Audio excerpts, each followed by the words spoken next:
Hi friends, ఈరోజు మనం రీసెంట్గా తమిళ్లో ఒక మంచి సస్పెన్స్ అండ్ క్రైమ్ థ్రిల్లర్ కాన్సెప్ట్తో వచ్చిన నెట్ఫ్లిక్స్లో స్ట్రీమింగ్ అవుతున్న Revolver Rita movie story discuss చేసుకోబోతున్నాం. ఇలాగే మీకు ఇంకా ఏ మూవీ స్టోరీ అని ఎక్స్ప్లెనేషన్ కావాలి అంటే ఆ మూవీ నేమ్ అనేది కామెంట్ బాక్స్లో కామెంట్ చేయండి. ఇంకా ఏమాత్రం ఆలస్యం చేయకుండా మూవీలోకి వెళ్ళిపోదాం.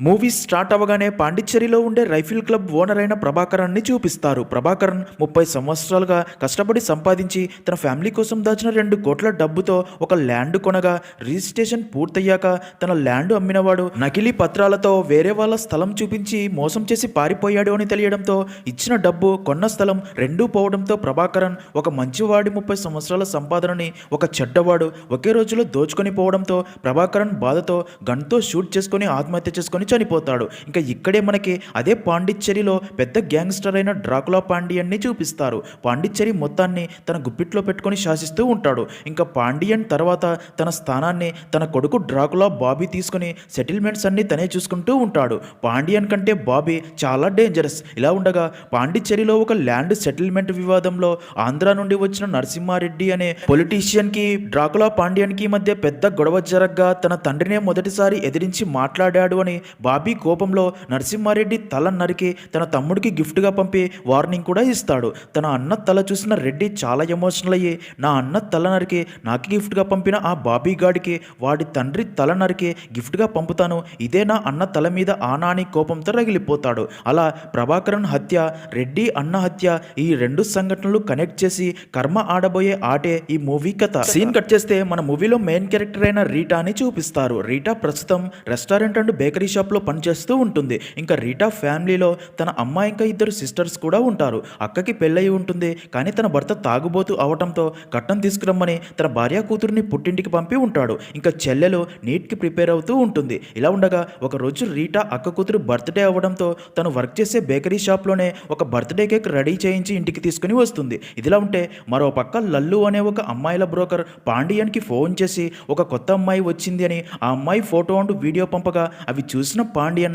అమ్మాయి నాకు నచ్చింది, నేను సాయంత్రం 7 గంటలకి వస్తా, అమ్మాయిని రెడీగా ఉంచు, అడ్రస్ ఎక్కడా అని అడగ్గా దానికి లల్లు మీరు లాస్ట్ టైం వచ్చిన అదే ఇల్లు అని చెప్తాడు. పాండియన్ మాట్లాడేదంతా తన కీప్ కొడుకైన చీతా కూడా వింటాడు. మరో పక్క లల్లు వెళ్ళి మార్టిన్ అనే రౌడీతో పాండియన్ 7 గంటలకు వస్తానని చెప్పాడు అని చెప్తాడు. ఇక్కడే మనకు తెలిసే ఒక విషయం ఏంటంటే రెడ్డి పాండియన్ని చంపి తన తల నరికి తనకి ఇస్తే 5 కోట్లు ఇస్తానని మార్టిన్తో డీల్ ఇచ్చి ఉంటాడు. అందుకే మార్టిన్ లల్లు ద్వారా అమ్మాయిని ఎరగవేసి పాండియన్ని అక్కడికి రప్పించి చంపాలి అనేదే మార్టిన్ ప్లాన్. ఇంకా అలా కాసేపటికే పాండియన్ లల్లు చెప్పిన అడ్రస్ కి వచ్చి కారు ఇంటికి దూరంగా చర్చి దగ్గర ఆపి కారులోనే బాగా హుక్కా పీల్చి మత్తులో కారు దిగి నడుచుకుంటూ ఆ ఇంటి దగ్గరికి వెళ్తాడు. అయితే ఆ మత్తులో పాండియన్ తన 2 ఫోన్స్ లో ఒక ఫోను కారులోనే పడేసుకుని ఉంటాడు. అదంతా దూరం నుండి గమనిస్తున్న మార్టిన్ మనిషి మార్టిన్ కి చెప్తూ ఉంటాడు. ఇంకా పాండియన్ ఆ ఇంట్లోకి రాగానే గన్తో షూట్ చేసి చంపాలి అని మార్టిన్ అండ్ తన మనుషులు పక్కడే వెయిట్ చేస్తూ ఉంటారు. అయితే ఇక్కడే అదిరిపోయే ట్విస్ట్ ఏంటంటే పాండియన్ మత్తులో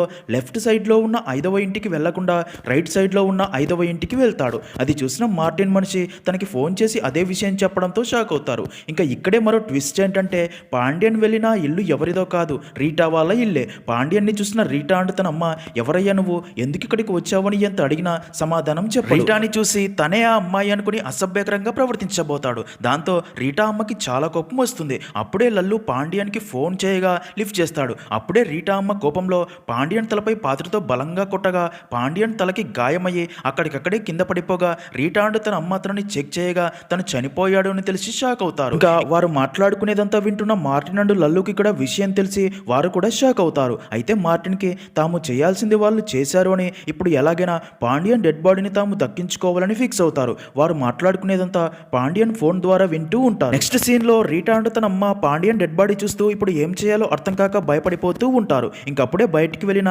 రీతా సిస్టర్స్ కూడా ఇంటికి వస్తారు. గీతావారితో నా కూతురి బర్త్డేకి ఇంకా డెకరేషన్ స్టార్ట్ చేయలేదేంటని అక్కడే ఉన్న పాండియన్ డెడ్ బాడీని చూసి షాక్ అయ్యే ఏం జరిగిందని అడగ్గా రీటా జరిగిందంతా చెప్తుంది. ఇంకా పాండియన్ ఫేస్ క్లియర్గా చూసిన గీత అయ్యో మీరు ఎంత పని చేశారో తెలుసా, తను డ్రాకులా పాండియన్ పాండిచ్చేరిలోనే పెద్ద రౌడీ, ఈ విషయం తన కొడుకు డ్రాకులా బాబీకి తెలిస్తే మన అందరినీ చంపేస్తాడు, వాడు వీడికంటే పెద్ద రౌడీ సైకో అని చెప్పగా అది విన్న రీటా అండ్ తన అమ్మ కూడా షాక్ అవుతారు. అప్పుడే రీటాతో తన అమ్మ అమ్మ పోలీసుల దగ్గరికి వెళ్ళి జరిగిందంతా చెప్పి ఆత్మరక్షణలో భాగంగా ఇలా జరిగిందని చెప్దామనగా దానికి రీటా కరెక్టే కానీ ఆ ఇన్స్పెక్టర్ కామరాజ్ మన మీద రివెంజ్ కోసం ఎదురు చూస్తున్నాడు అని చెప్తుంది. ఇక్కడే మనకు తెలిసే ఒక విషయం ఏంటంటే కామరాజ్ ఒక కరెక్టెడ్ పోలీస్ ఆఫీసర్. ఒకసారి రీటా పనిచేసే రెస్టారెంట్కి వెళ్ళి ఫుల్గా ఫుడ్ తిని డబ్బు అడిగినందుకు రెస్టారెంట్ వాళ్ళని కొడుతూ గొడవ చేసి ఉంటాడు. అదంతా రీటా వీడియో తీసి సోషల్ మీడియాలో వైరల్ చేయడంతో కామరాజ్ని తన పై అధికారులు 3 నెలలు సస్పెండ్ చేసి ఉంటారు. అలా తన పరువు పోయేలా చేసిన రీటా ఎప్పటికైనా తన చేతికి ఏదో ఒక కేసులో దొరికితే తన మీద రివెంజ్ తీర్చుకోవాలి అని కామరాజు టైం కోసం ఎదురు చూస్తూ ఉంటాడు. అలా రీటా అంతా చెప్పగా అదంతా విన్న తన అమ్మ చనిపోయిన తన భర్త ఫోటో చూసి బాధపడుతుంది. ఇక్కడే మనకు తెలిసే ఒక విషయం ఏంటంటే మూవీ స్టార్టింగ్లో ల్యాండ్ విషయంలో మోసపోయి ఆత్మహత్య చేసుకుని చనిపోతాడు కదా, అదే ప్రభాకర్ అనే రీటా ఫాదర్ అని తెలుస్తుంది. మరో పక్క మార్టిన్ రెడ్డికి ఫోన్ చేసి పాండ్యన్ని చంపేశామని చెప్పగా అది విన్న రెడ్డి చాలా హ్యాపీగా ఫీల్ అయ్యి నా ప్రతీకారం తీరే సమయం వచ్చింది, అదంతా నీ వల్లే, అందుకే నీకు మరో ₹1,00,00,000 ఎక్స్ట్రాగా ఇస్తా, వాడి తల తీసుకోవడానికి ఎక్కడికి రావాలని అడగ్గా దానికి మార్టిన్ నేను మళ్ళీ కాల్ చేసి చెప్తాను వెయిట్ చేయని చెప్పి కాల్ కట్ చేస్తాడు. ఇదిలా ఉంటే మరో పక్క రీటా తన ఫ్యామిలీతో మన ఏరియా చివరిలోని సీసీటీవీ కెమెరా 4 రోజులుగా వర్క్ చేయట్లేదు కాబట్టి వీడు మన ఇంటికి వచ్చింది చచ్చింది ఎవ్వరికీ తెలియదు, ఈ డెడ్ బాడీని మనం డిస్పోజ్ చేస్తే ప్రాబ్లం సాల్వ్ అని ఒక ప్లాన్ కూడా చెప్తుంది. రేపు ఉదయం ఒక సెకండ్ హ్యాండ్ కారును కొని ఆ కారు డెక్కిలో వీడి డెడ్ బాడీ పెట్టుకుని రేపు నవ్యాకి నీట్ ఎగ్జామ్ ఉంది కాబట్టి అందరం అక్కడికి వెళ్లే దారి మధ్యలోని ఫారెస్ట్ ఏరియాలో ఈ డెడ్ బాడీని పడేసి నవ్యాని ఎగ్జామ్ సెంటర్ దగ్గర వదిలి ఆ తర్వాత ఈ కారు కట్నంలో భాగమని చెప్పి బావకి ఇద్దాం, అక్క కూడా కొన్ని రోజులు అక్కడే ఉంటుంది, మనం ఇంటికి తిరిగి వచ్చేద్దాం, అప్పుడు ఎవరికి మన మీద డౌట్ రాదు అని ప్లాన్ చెప్పగా దానికి అందరూ కూడా ఓకే అని చెప్తారు. ఇంకా అదంతా విన్న మార్టిన్ కాల్ కట్ చేసి వారి ప్లాన్తో ఇంకా మనకి అవసరం లేదు, ఈ రోజు రాత్రికే పాండ్యన్ డెడ్ బాడీని మనం వారి ఇంటి నుండి తీసుకెళ్లాలి అని చెప్తాడు. అప్పుడే లల్లు ఫోన్ చేసి తను సోనియా ఇక్కడ ఉండటం ఇంకా సేఫ్ కాదు అని, మేము బెంగళూరుకి వెళ్ళాలి అనుకుంటున్నాం, మాకు ఇవ్వాల్సిన బ్యాలెన్స్ డబ్బు సెటిల్ చెయ్యి లేదంటే నీ ప్లాన్ గురించి బాబీకి చెప్తాము అనడంతో అది విన్న మార్టిన్కి కోపం వచ్చి లల్లుని చంపాలని ఫిక్స్ అయ్యి తన మనుషుల్ని రీటా ఇంటిని గమనిస్తూ ఉండమని చెప్పి లల్లుని డబ్బు తీసుకోవడానికి హార్బర్ దగ్గరికి రమ్మని మార్టిన్ దాస్ని తీసుకుని హార్బర్ దగ్గరికి వెళ్తాడు. ఇంకా మార్టిన్ ప్లాన్ అర్థమైన దాస్ కూడా రేపు డబ్బు వచ్చాక తమవారు అని చూడకుండా తమని కూడా లల్లులాగే చంపాలి అనుకుంటాడేమో అని భయపడి పాండ్యన్ తలని రెడ్డికి ఇచ్చి ఆ 5 కోట్ల డబ్బు తామే దక్కించుకోవాలని దాస్ తన మనుషులతో కలిసి మార్టిన్ని చంపుతాడు. అదంతా అక్కడికి వచ్చిన లల్లు చూసి భయంతో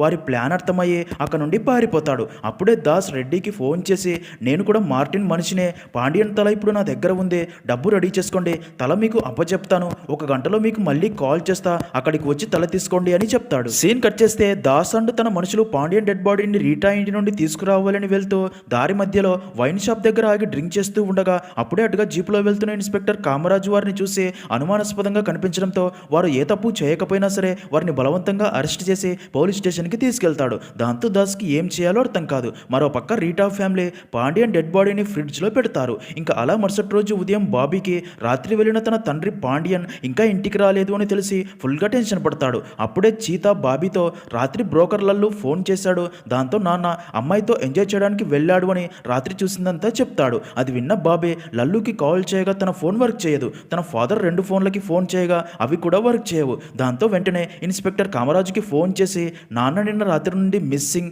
ఆయన 2 ఫోన్ నెంబర్లు నీకు పంపించాను, వాటిని ట్రేస్ చేయించు, నాన్నకి ఎవడో స్కెచ్ వేశాడు, వాడు ఎవడో తెలుసుకుని కాల్ చెయ్యి అనగా కామరాజ్ దానికి ఓకే అని చెప్తాడు. ఇంకా బాబీ తన మనుషులతో లల్లు ఫోన్ స్విచ్ ఆఫ్ అంటే వాడి ద్వారా నాన్నకి ఎవరో స్కెచ్ వేశాడు, ఆ లల్లు ఎక్కడ ఉన్నాడో పట్టుకుని తీసుకురండి, నాన్న ఎక్కడ ఉన్నాడో వాడికి తెలిసి ఉంటుంది అని చెప్తాడు. ఇదిలా ఉంటే మరో పక్క రీటా ఒక వ్యక్తి దగ్గర సెకండ్ హ్యాండ్ కారు కొని ప్లాన్ ప్రకారం పాండ్యన్ డెడ్ బాడీని కారు డిక్కీలో పెట్టుకుని బయలుదేరుతారు. మరో పక్క కామరాజ్కి పాండ్యన్ ఒక ఫోన్ ఆన్ అయ్యి లొకేషన్ ట్రేస్ చేసి బాబీకి అదే విషయం చెప్పి ఇద్దరు ఆ లొకేషన్కి బయలుదేరుతారు. ఇంకా పోలీస్ స్టేషన్లో ఉన్న దాసండు తన మనుషులు తమని వదిలేయమని పోలీసుల్ని ఎంత రిక్వెస్ట్ చేసినా పంపించకపోవడంతో పోలీసుల్ని కొట్టి పోలీస్ స్టేషన్ నుండి పారిపోయి వచ్చి రెడ్డికి ఫోన్ చేసి రెడ్డి గారు రాత్రి ఒక చిన్న ప్రాబ్లం అందుకే మీకు కాల్ చేయలేదు, ఈరోజు మధ్యాహ్నం 2 గంటలకి హార్బర్ దగ్గరికి డబ్బుతో రండి, పాండ్యన్ తల మీకు ఇస్తాము అని చెప్తాడు. అదంతా విన్న దాస్ మనిషి తనతో అదేంటన్నా పాండ్యన్ డెడ్ బాడీనే మన దగ్గరికి రాలేదు కదా అనగా దానికి దాస్ వాళ్ళు ఆల్రెడీ డెడ్ బాడీతో కారులో బయలుదేరి ఉంటారు,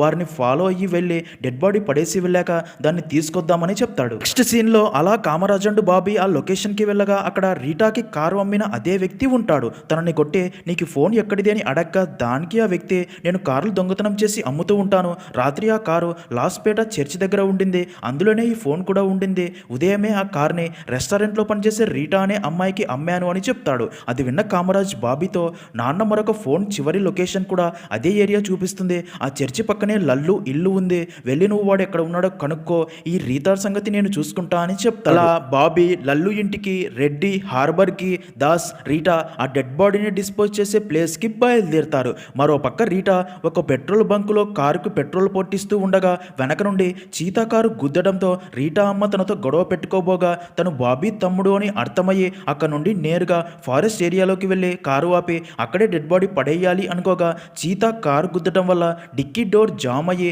ఎంత ట్రై చేసినా ఓపెన్ కాదు. దాంతో ముందు నవ్యాని ఎగ్జామ్ సెంటర్ దగ్గర దింపి తర్వాత ఒక కారు మెకానిక్ దగ్గరికి వెళ్ళి డిక్కీ డోర్ ఓపెన్ చేయించుకొని డెడ్ బాడీని పడేయడానికి మళ్ళీ బయలుదేరుతారు. మరో పక్క కామరాజ్ రీటాపై తన ప్రతీకారం తీర్చుకునే సమయం వచ్చిందని అలా రీటా ఇంటి దగ్గరికి వెళ్ళగా నవ్యాకి ఎగ్జామ్ ఉండడంతో అందరూ కారులో అక్కడికి వెళ్ళారు అని తెలుస్తుంది. అలా ఆ ఎగ్జామ్ సెంటర్ దగ్గరికి వెళ్ళగా అక్కడ వారు లేరు అని తెలిసి వారి కోసం వెతుకుతూ ఉంటాడు. మరో పక్క బాబీ లల్లు ఇంటికి వెళ్ళగా అక్కడ ఎవ్వరూ ఉండరు. దాంతో లల్లు కోసం సిటీ మొత్తం వెతుకుతూ ఉంటాడు. అప్పుడే చీతా బాబీతో ఆ రోజు ఆ లల్లుగాడు ఆ అమ్మాయి రీల్ ఒకటి నాన్నకి పంపాడు అని ఆ రీల్ చూపించగా ఆ రీల్ చూసిన బాబీ మనిషి ఈ అమ్మాయి పేరు సోనియా, తను సిలోన్ బాబు అనే బ్రోకర్కి బాగా తెలుసు అని అలా సిలోన్ బాబు దగ్గరికి వెళ్ళి తనని బాగా కొట్టి తన ద్వారా లల్లుకి ఫోన్ చేసి మా నాన్న ఎక్కడరా అని అడగ్గా దానికి లల్లు ఫుల్గా భయపడిపోయి నాకు ఏమీ తెలియదు బాబీ, ఆ రోజు 4 వ్యక్తులు నన్ను బెదిరించి మీ నాన్నని అక్కడికి రప్పించారు, అయితే తను రాంగ్ ఇంటికి వెళ్ళాడు, నేను భయపడి అక్కడి నుంచి వెళ్ళిపోయాను అని అంతా చెప్పి ప్లీజ్ బాబీ నన్ను వదిలే,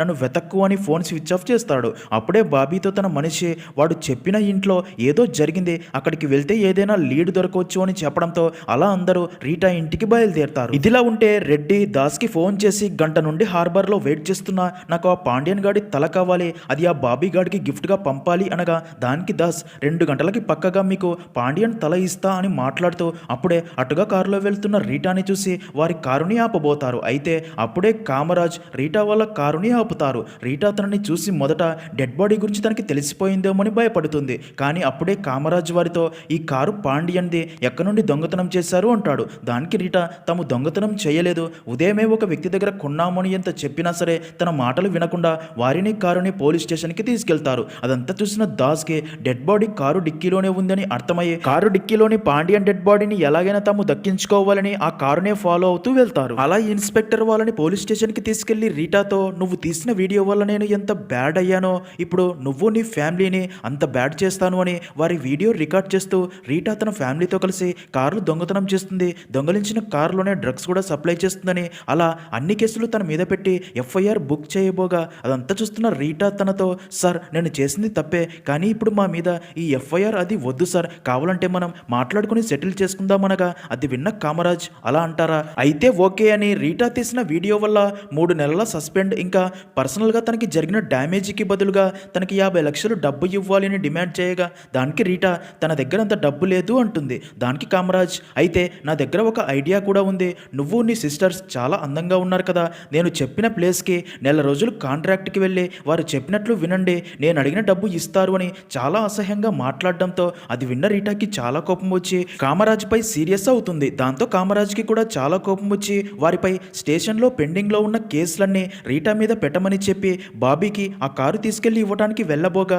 అదే టైంకే దోమల పొగ స్ప్రే చేసే వ్యక్తి వచ్చి స్టేషన్ బయట లోపల దోమల పొగ కొడుతూ ఉండగా బయట వెయిట్ చేస్తున్న దాసు తన మనుషులతో కారు డిక్కీలోని పాండ్యన్ డెడ్ బాడీ తీసుకెళ్ళడానికి ఇదే మంచి టైం అని అలా కారు దగ్గరికి వెళ్తారు. మరో పక్క రీటా అక్కడే ఉన్న కారు కీస్ తీసుకుని ఆ దోమల స్ప్రే లాక్కొని పోలీసులపై స్ప్రే చేస్తూ అక్కడ నుండి తప్పించుకొని కారులో అక్కడ నుండి వెళ్ళిపోగా అది చూసిన దాస్ షాక్లో ఉండిపోతాడు. వారిని చూసిన పోలీసులు వారిని పట్టుకోవాలని చూడగా దాస్ తన మనుషులు కూడా పోలీసు నుండి తప్పించుకొని అలా రీటా కారుని ఫాలో అవుతూ వెళ్తారు. వారిని గమనించిన రీటా కారుని స్పీడ్గా పోనిస్తుంది. కానీ దాస్ రీటా కారుని చేసి ఆపి వారితో మీరేం భయపడకండి, మేము మిమ్మల్ని ఏమీ చేయము, పాండ్యన్ మీ ఇంటికి రావడం తను చనిపోవడం అంతా మాకు తెలుసు, మాకు కావాల్సిందే పాండ్యన్ డెడ్ బాడీ, అది ఇస్తే తీసుకొని వెళ్ళిపోతామని చెప్పడంతో అది విన్న రీటా అండ్ తన అమ్మ కూలయ్యి కారు డిక్కీ ఓపెన్ చేసి చూసి షాక్లో ఉండిపోతారు. ఎందుకంటే డిక్కీలో పాండ్యన్ డెడ్ బాడీ ఉంచిన బ్యాగ్ ఉండదు. రీటా తన అమ్మతో అమ్మ డెడ్ బాడీ ఉన్న బ్యాగ్ ఎక్కడా అని అడుగుతుంది. ఇక్కడే రివీల్ అయ్యే అదిరిపోయే ట్విస్ట్ ఏంటంటే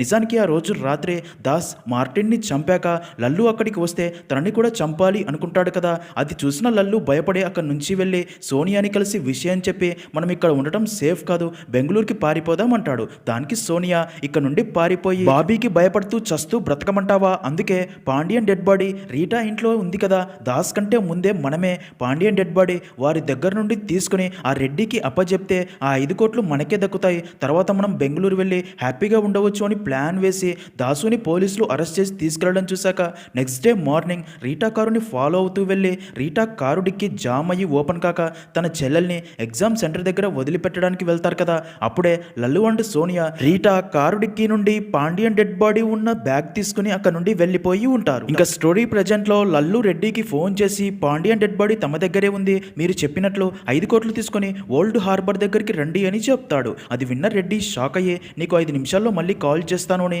దాస్కి మళ్ళీ కాల్ చేసి ఏంట్రా ఆటలుగా ఉందా, పాండియన్ బాడీ నీ దగ్గరే ఉంది అంటావు, మరి ఇప్పుడు లల్లు అనేవాడు ఫోన్ చేసి బాడీ వాడి దగ్గరే ఉంది అంటున్నాడు, అసలు నీ దగ్గర డెడ్ బాడీ ఉందా లేదా అని సీరియస్ అవ్వగా అది విన్న దాస్కి పాండియన్ డెడ్ బాడీని తీసుకెళ్ళింది లల్లు అని అర్థమయ్యి రెడ్డితో వాడెవడో నీకు అబద్ధం చెప్తున్నాడు, పాండియన్ డెడ్ బాడీ నా దగ్గరే ఉంది, 5 నిమిషాల్లో ఎక్కడికి వచ్చి బాడీ తీసుకోవాలో చెప్తాను అని కాల్ కట్ చేసి రీటా అండ్ తన ఫ్యామిలీతో మిమ్మల్ని వదిలేయాలి అంటే ఒక పని చెయ్యాలి అని రీటాకి లల్లు నెంబర్ చెప్పి నీ ఫ్రెండ్ మిత్రాకి చెప్పి ఈ ఫోన్ నెంబర్ లొకేషన్ ట్రేస్ చేసి చెప్పమను, అప్పుడు మిమ్మల్ని వదిలేస్తా అని చెప్పడంతో రీటా తన ఫ్రెండ్కి ఫోన్ చేస్తుంది. మరో పక్క లల్లు రెడ్డికి ఫోన్ చేయగా రెడ్డి తనతో నీ దగ్గర పాండియన్ డెడ్ బాడీ లేదని నాకు తెలుసురా అంటాడు. దానికి లల్లు మీకు నమ్మకం లేకపోతే ఫోటో పంపుతాను చూడండి అని పాండియన్ డెడ్ బాడీ ఫోటో పంపగా అది చూసిన రెడ్డికి తన దగ్గరే బాడీ ఉందని అర్థమయ్యి డబ్బు తీసుకుని లల్లు చెప్పిన ప్లేస్కే బయలుదేరుతాడు. మరో పక్క రీటా తన ఫ్రెండ్ ద్వారా లల్లు లొకేషన్ కనుక్కొని దాస్కి చెప్పడంతో దాస్ రవికి గన్ను ఇచ్చి రీటా ఫ్యామిలీని తాము తిరిగి వచ్చేదాకా చూసుకోమని చెప్పి కుమార్ని తీసుకుని లల్లు అండ్ సోనియా ఉన్న లొకేషన్కి వెళ్తారు. ఇంకా అలా దాస్ అక్కడికి వెళ్ళగా దాస్ని చూసి లల్లు భయపడిపోగా దాస్ తనతో పాండియన్ డెడ్ బాడీ ఎక్కడ అని అడగ్గా దానికి లల్లు దాస్తో ఆ బాబీకి నిజం తెలిసిపోయింది, కానీ నేను మీ ఎవరి గురించి చెప్పలేదు, పాండియన్ రాంగ్ అడ్రస్కి వెళ్ళాడు అని ఆ ఇంటి అడ్రస్ మాత్రమే చెప్పాను అంతే, నా మాట విను, ఇప్పుడు ఈ డెడ్ బాడీని ఆ రెడ్డికి ఇచ్చి డబ్బు తీసుకుని సమానంగా పంచుకుందామనగా అది విన్న దాస్ నవ్వి మీకు డబ్బులో వాటా కావాలా అని లల్లు అండ్ సోనియాని గన్తో షూట్ చేసి చంపి పాండియన్ డెడ్ బాడీ తీసుకుని కారులో వెళ్తూ ఉండగా అప్పుడే దాస్ రెడ్డికి ఫోన్ చేసి డెడ్ బాడీ తీసుకోవడానికి ఎక్కడికి వస్తారని అడగ్గా అది విన్న రెడ్డి దాస్ని తిట్టి డెడ్ బాడీ ఆ లల్లు దగ్గరే ఉందని నాకు తెలిసిపోయింది, ఇప్పుడు వాడి దగ్గరికే వెళ్తున్నా, నువ్వు ఇంకా మూసుకో అంటాడు. దానికి దాస్ అయ్యో రెడ్డి గారు ఇప్పుడు ఆ లల్లు గాడిని చంపి డెడ్ బాడీ తీసుకున్నాను అని రెడ్డికి లల్లు ఫోన్ కూడా తన దగ్గరే ఉన్నట్లు ప్రూవ్ చేయడంతో రెడ్డి నేను ఇప్పుడు ఎక్కడికి రావాలని అడగ్గా దానికి దాస్ లొకేషన్ షేర్ చేస్తాను అక్కడికి వచ్చేయండి అని చెప్తాడు. ఇంకా రెడ్డికి వారు తనతో ఆటలాడుతున్నారని డౌట్ వచ్చి తన సేఫ్టీ కోసం తన మనుషుల్ని కూడా అదే లొకేషన్కి రమ్మని చెప్తాడు. సీన్ కట్ చేస్తే అలా దాస్ మళ్ళీ రీటా ఫ్యామిలీని ఉంచిన ప్లేస్కి రాగా పాండియన్ డెడ్ బాడీని చూసిన రీటా తనతో ఇంకా తమని వదిలేయమని అడగ్గా దానికి దాస్ మిమ్మల్ని వదిలేయాలని నాకు కూడా ఉంది, కానీ ఆ డ్రాకులా బాబీకి పాండియన్ మీ ఇంటికి వచ్చి చచ్చాడు అని తెలిసిందంట, మిమ్మల్ని ఇప్పుడు వదిలేస్తే బాబీ మీ ఇంటికి వచ్చి మిమ్మల్ని బెదిరించి అవసరమైతే చంపైనా సరే నిజాలు తెలుసుకుంటాడు, అప్పుడు మా గురించి కూడా తెలిసిపోతుంది కదా, అందుకే మిమ్మల్ని ఇంకా చంపక తప్పట్లేదు అని కుమార్తో వారిని షూట్ చేసి చంపమనగా కుమార్ రీటా తలకి గన్ గురిపెట్టి చంపబోతాడు.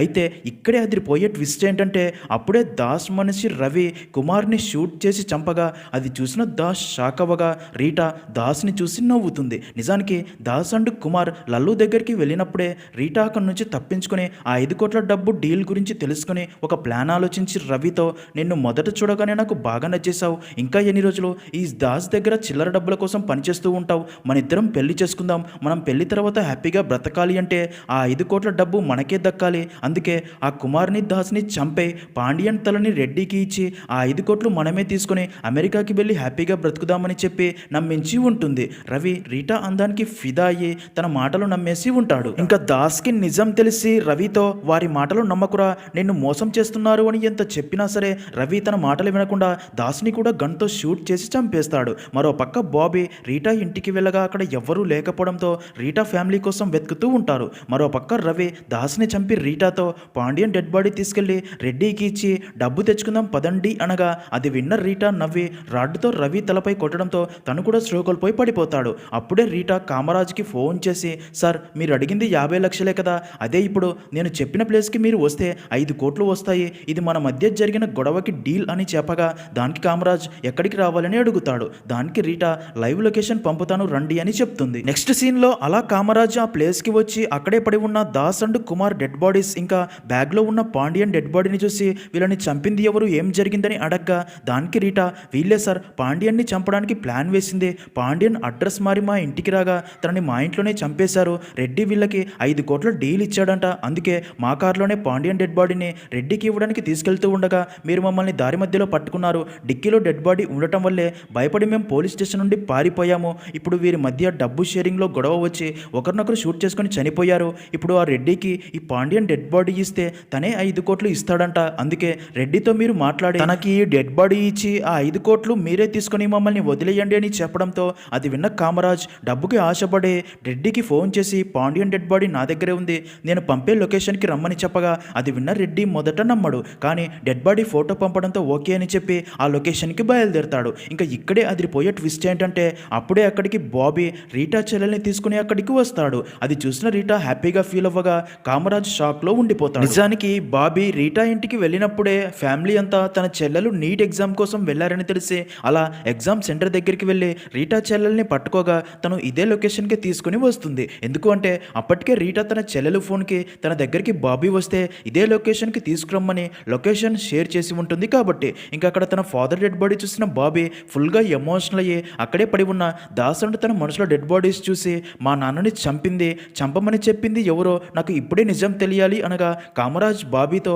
ఈ రీటా ఫోన్ చేస్తేనే నేను కూడా ఇక్కడికి వచ్చాను, అప్పటికే ఇక్కడ అందరూ చనిపోయి ఉన్నారు, దాని గురించి అడుగుతూ ఉండగా నువ్వు ఇక్కడికి వచ్చావని తను తప్పించుకుని రీటాని ఇరికించాలి అనుకుంటాడు. అది విన్న రీటా తను తప్పించుకుని కామరాజుని ఇరికించాలని ఫిక్స్ అయ్యే బాబీతో సార్ తను చెప్పేదంతా అబద్ధం, ఈ ముగ్గురిని తనే చంపి మీ నాన్న డెడ్ బాడీని రెడ్డికి ఇచ్చి 5 కోట్ల డబ్బు తీసుకునేలా డీల్ కూడా మాట్లాడుకున్నాడు, కావాలంటే తన ఫోన్ చెక్ చేయండి, రెడ్డితో మాట్లాడింది లొకేషన్ పంపింది ఉంటుంది, కాసేపట్లో రెడ్డి కూడా ఇక్కడికి వస్తాడు అని చెప్తుంది. అది విన్న బాబీ మనుషులు కామరాజ్ ఫోన్ చెక్ చేయగా రెడ్డికి కాల్ చేసింది, లొకేషన్ షేర్ చేసింది ఉంటుంది. ఇంకా కామరాజ్ అండ్ రీటా ఒకరిపై ఒకరు అబద్ధం చెప్తుంది అంటూ ఉంటారు. అదంతా చూస్తున్న బాబీ రీటా దగ్గరికి వెళ్ళి నా కళ్ళలోకి చూసి ఏం జరిగిందో నిజం చెప్పు అనగా దానికి రీటా ఈ చనిపోయిన దాస్ అండ్ తన మనుషులు మీ నాన్నని చంపడం కోసం రెడ్డి పంపిన టీం వీళ్ళు లల్లు ద్వారా మీ నాన్నని రప్పించారు, అయితే మీ నాన్న అడ్రస్ మారి మా ఇంటికి రాగా ఇది తెలిసిన ఈ టీం మా ఇంటికి వచ్చి మీ నాన్నని కొట్టి తీసుకెళ్లిపోయారు, ఈ విషయం బయట చెప్తే మా ఫ్యామిలీని చంపేస్తాను అని బెదిరించారు, అందుకే మేము ఎవరికీ చెప్పలేదు. ఈరోజు ఉదయం మా అక్క మొగుడికి డౌరీ ఇవ్వడానికి సెకండ్ హ్యాండ్ కారు కొన్నాము, అది కొనేటప్పుడు మీ నాన్నగారి కారును మాకు తెలియదు. ఇంకా ఈ ముగ్గురు మీ నాన్నని చంపి రెడ్డికి డెలివరీ ఇవ్వడానికి వెళ్ళేటప్పుడు ఈ కామరాజ్ దగ్గర ఇరుక్కున్నారు. ఇంకా మా చెల్లిని ఎగ్జామ్ సెంటర్లో డ్రాప్ చేసి తిరిగి వస్తూ ఉండగా దొంగ కారు కేసులో మేము కూడా ఇదే పోలీస్ దగ్గర ఇరుక్కున్నాం, అయితే ఒకప్పుడు ఈయన సస్పెండ్ అవ్వడానికి నేనే కారణమని నా మీద ప్రతీకారం తీర్చుకోవాలి అని ఈ కోయిన్సిడెంట్స్ అన్ని చూపించి తెలివిగా ఒక స్కెచ్ వేసి దాని ప్రకారం ఈ ముగ్గురిని తనే చంపేసి మీ నాన్న డెడ్ బాడీని రెడ్డికి ఇచ్చి 5 కోట్లు తీసుకుని మీ నాన్నని చంపిన కేసు మా మీద వేసి జైలుకి పంపి ఈ కేసు క్లోజ్ చేయాలి అనుకుంటున్నాడు అని తనకి అనుకూలంగా కాన్ఫిడెంట్గా చెప్పడంతో అది విన్న బాబీకి తను చెప్పిందే నిజమని నమ్మి కామరాజ్ తను చెప్తుంది అబద్ధమని చెప్తున్నా సరే గన్తో తనని షూట్ చేసి చంపేస్తాడు. అలాగే తన నాన్న డెడ్ బాడీని చూసి నాన్న నీకు స్కెచ్ వేసిన రెడ్డిని ప్రాణాలతో నీ ముందే తగలబెడతా అంటాడు. ఇంకా రీటా తన ఫ్యామిలీతో అక్కడ నుండి వెళ్ళబోగా ఇక్కడే అదిరిపోయే ట్విస్ట్. అప్పుడే చీత అక్కడికి వచ్చి బాబీతో అది కళలోకి చూసి చెప్తే నిజమని నమ్మేశావా, ఇది చెప్పేదంతా అబద్ధం, ఇదిగో దీని ఇంటికి వెళ్ళినప్పుడు వారి వంటగదిలోని డబ్బాలో మన నాన్న గోల్డ్ బ్రాస్లెట్ ఉంది, వేరే నాన్నని చంపారు అని చెప్తాడు. నిజానికి రీటా అమ్మనే దాన్ని తీసి దాచి ఉంటుంది. ఇంకా నిజం తెలిసిన బాబీ రీటా అండ్ తన ఫ్యామిలీని చంపబోగా అప్పుడే అక్కడికి రెడ్డి తన మనుషులతో వచ్చి బాబీ అండ్ గ్యాంగ్ పై అటాక్ చేస్తాడు. అలా పెద్ద ఫైట్ తర్వాత చివరికి బాబీ రెడ్డిని చంపబోగా అప్పుడే రీటా వెనక నుండి బాబీ తలపై రాడ్డుతో కొట్టడంతో కింద పడిపోగా గన్ రెడ్డికి ఇవ్వగా రెడ్డి బాబీని గన్తో షూట్ చేసి చంపుతాడు. ఇప్పటికీ నా అన్న ప్రతీకారం పూర్తయిందని హ్యాపీగా ఫీల్ అయ్యి రీటాతో ఇదంతా నేను చూసుకుంటాను మీరు వెళ్ళిపోండి అనగా ఇక్కడే రివీల్ అయ్యే మరో ట్విస్ట్ ఏంటంటే రీటా రెడ్డికి గన్ను గురి పెడుతుంది. నిజానికి రీటా ఫాదర్కి నకిలీ పత్రాలతో ల్యాండ్ అమ్మి మోసం చేసి తన ఫాదర్ చనిపోవడానికి కారణం ఎవరో కాదు ఈ రెడ్డినే. రీటా పేపర్లో రెడ్డి ఫోటో అప్పుడే చూసి ఉంటుంది. ఇక దాస్ ఫోన్లో రెడ్డి ఫోటో చూసినప్పుడే తనని చంపాలి అని ఫిక్స్ అయ్యి అలా బాబీతో చంపించాలని ప్లాన్ వేస్తే తన అమ్మ కక్కుర్తి వల్ల బాబీకి నిజం తెలిసిపోయి అలా రెడ్డితో బాబీని చంపించి ఇప్పుడు రెడ్డితో నువ్వు 15 సంవత్సరాల క్రితం ల్యాండ్ విషయంలో మోసం చేసి తన చావుకి కారణమైన అదే ప్రభాకరం కూతురుని నేను అని నిజం చెప్పి కర్మ చూసావా, నేను అదే ప్రభాకరన్ ఫ్యామిలీ ముందు చావమని పంపింది అని గన్తో షూట్ చేసి చంపి ఆ 5 కోట్ల డబ్బు తీసుకుని హ్యాపీగా అక్కడ నుండి వెళ్ళిపోతారు. అలా అక్కడితో మూవీ అనేది ఎండ్ అవుతుంది.